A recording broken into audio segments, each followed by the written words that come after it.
কুমারখালী উপজেলার নন্দলালপুর ইউনিয়নের হাবাসপুর সরকারি প্রাথমিক বিদ্যালয়ে বর্তমানে শিক্ষার্থীর সংখ্যা মাত্র ৩ জন। ৩ জন শিক্ষার্থীর বিপরীতে শিক্ষক রয়েছেন ৪ জন।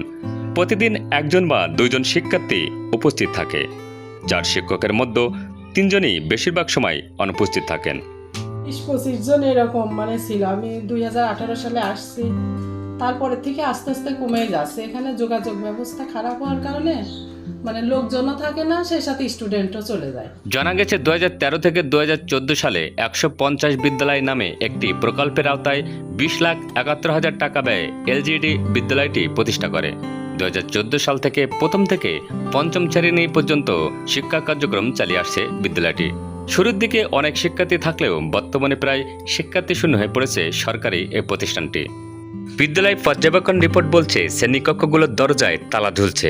স্কুলে একজন শিক্ষক এবং একজন শিক্ষার্থী উপস্থিত আছে, অপর ৩ জন শিক্ষক ও 2 জন শিক্ষার্থী অনুপস্থিত। আমাদের রাস্তাটা খুবই দুর্গম, অবস্থা খুবই সংকীর্ণ, খারাপ। এদিক দিয়ে ভাটা আছে কয়েকটা, এই ভাটাগুলোর জন্য মনে করেন যে রাস্তাগুলো আরো বেশি খারাপ হয়ে গেছে। স্থানীয়রা বলেন, আবাসন প্রকল্পের ঘর বসবাসের অযোগ্য হয়ে পড়েছে, যাতায়াতের ব্যবস্থা ভালো না, এজন্য আবাসনের ঘর ফেলে চলে গেছে অনেকে। এ কারণে স্কুলের শিক্ষার্থীরাও পরিবারের সঙ্গে চলে গেছে, শিক্ষকরাও নিয়মিত স্কুলে আসেন না। আর ছাত্র 2 জন। আগে প্রায় 30-35 জন মতন ছাত্রছাত্রী ছিল।